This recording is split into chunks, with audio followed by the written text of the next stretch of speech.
Hello and welcome to your last podcast for Unit 2. Today we're going to look at different types of changes in properties, specifically chemical and physical changes in chemical and physical properties. One learning target here, it says distinguish between a chemical and physical change and a chemical and physical property. Now we as chemists are going to use these two words somewhat interchangeably, a change and a property. And the reason for that is because they're somewhat interchangeable.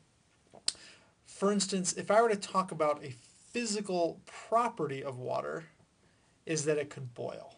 Okay, water has a boiling point of 100 degrees Celsius. That is a physical property.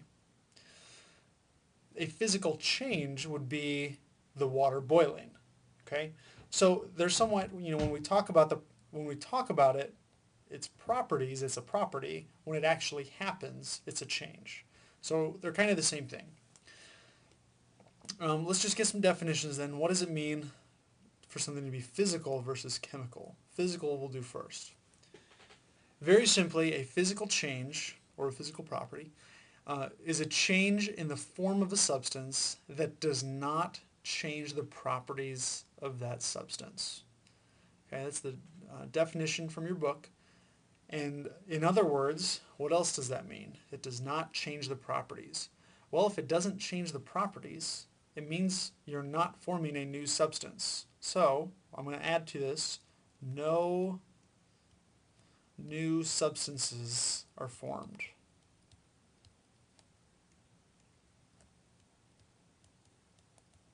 Okay, and that is very important.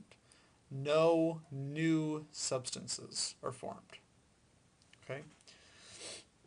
For example, here's a picture of water boiling. And if you want to draw any of these pictures or kind of add descriptions to your notes, you're more than welcome to. But when water boils, it goes from liquid to a gas. Does it change what the substance actually is?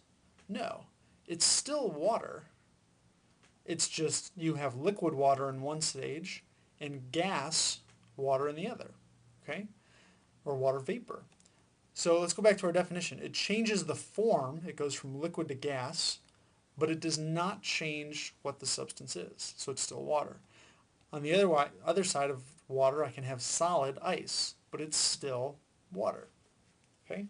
So this is an example of a phase change. This is example of physical change number one here, a phase change. It can go from solid, liquid to gas and anywhere in between, and it's still a physical change. And anything can do that, other substances. Here's a picture of dry ice.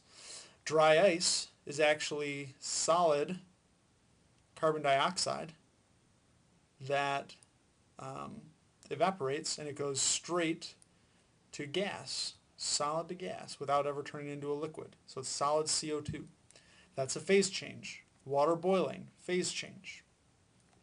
Here's a picture of a piece of metal. And you can see that it's just been cut right down the middle. A little piece of it has been chipped off and you get smaller chunks. This also is a change in form. It's just the change in the size or the shape. But it's still the same substance. You just have a smaller piece of it. And the last one here, example, is a mixture. Okay? Think about if you've ever made Kool-Aid. You pretty much put sugar and water. So we'll say sugar and water.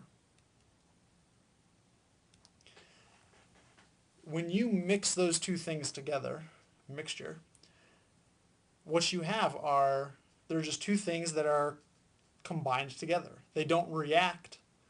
The sugar will dissolve in the water, but it's still sugar. You still have sugar, it's just spread out in the water, and the water surrounds the sugar. So you're not reacting to get something else, you're just combining two substances and putting them together to get a mixture. Like you guys saw in your lab, your sand, salt, and iron lab. Sand, salt, and iron.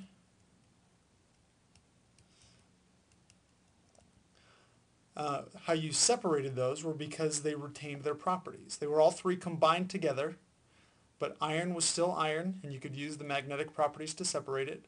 Salt was still salt, and you could use the property that it dissolves in water to separate it, and then you just have the sand left over. Okay? So they don't change what they are just because they're mixed together. And then we have chemical changes. Chemical changes is the opposite. It's the change of a substance into a new substance with new properties through a chemical reaction. You get something new. I like this example quite a bit. This is what happens with water when you put a current through it. This is water. You get H2 and O2, those are our diatomic molecules, and H2. So you get these three things. Now, if you know anything about the properties of water, you'll know that water is very not flammable. It is the opposite of flammable, as we use it to put out fires. But if it goes through this chemical change and it's separated into hydrogen and oxygen, both of these things are extremely flammable. So you have the same types of elements, but now they're in a new form, and oxygen is very flammable. You need that for a flame. Hydrogen is explosive flammable.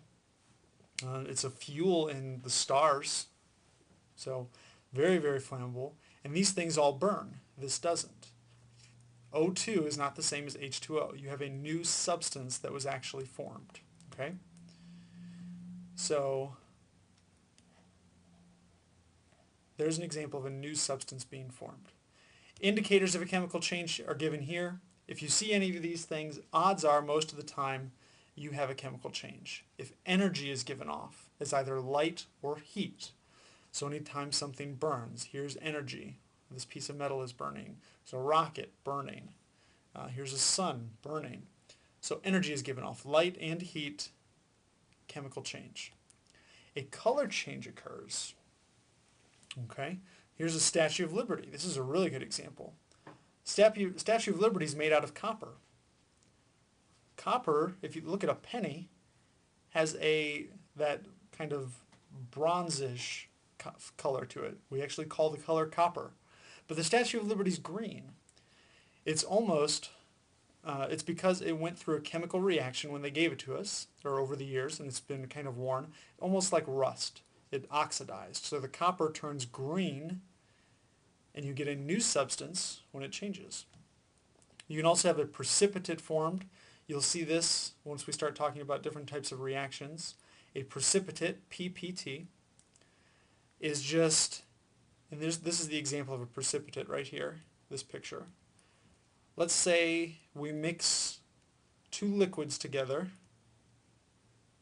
and when we do, we get some sort of solid in the solution. We call that solid a precipitate, a product that forms a solid and it kind of precipitates, or it kind of forms on the bottom of your beaker, and it'll settle down. So it's a solid kind of forming from a reaction that wasn't there before. It's a precipitate. So if you see that, chemical change. And now we have to be careful with this one, because this one can be tricky, but most of the time if a gas is released, we have a chemical change. Okay? You can see here, kind of with something burning, light and heat, there's a gas given off here. There's a gas given off here when the rocket goes up. There's gases given off in the stars. Most of the time that indicates a chemical change. Can you think of a time when it doesn't indicate a chemical change? Let's go back a slide. Water boiling. Okay, here, so we have to be careful. Some phase changes when we go from liquid to gas. A gas is given off, but it's still physical because it's still water. Okay? So water can boil and give off a gas, but it's not a chemical change. So if it's not a phase change and there's a gas, you have a chemical change. And that's really all we're doing. We're looking at different types of changes, and you want to ask yourself, was a new substance formed or wasn't it? And these are indicators that can help you kind of discover if you think a new substance was formed, because you can't see it and identify it right away. But if you see a color change, precipitate, light and heat, or a gas given off, most of the time you have a chemical change. And then same thing with the physical. You can go through those different indicators. So that's it, just those two definitions. If you have any questions on them during that podcast, write them down. Take a look at your homework and see if you have a good grasp on the types of questions that we're going to pull from that. See if you can differentiate between chemical and physical changes in properties.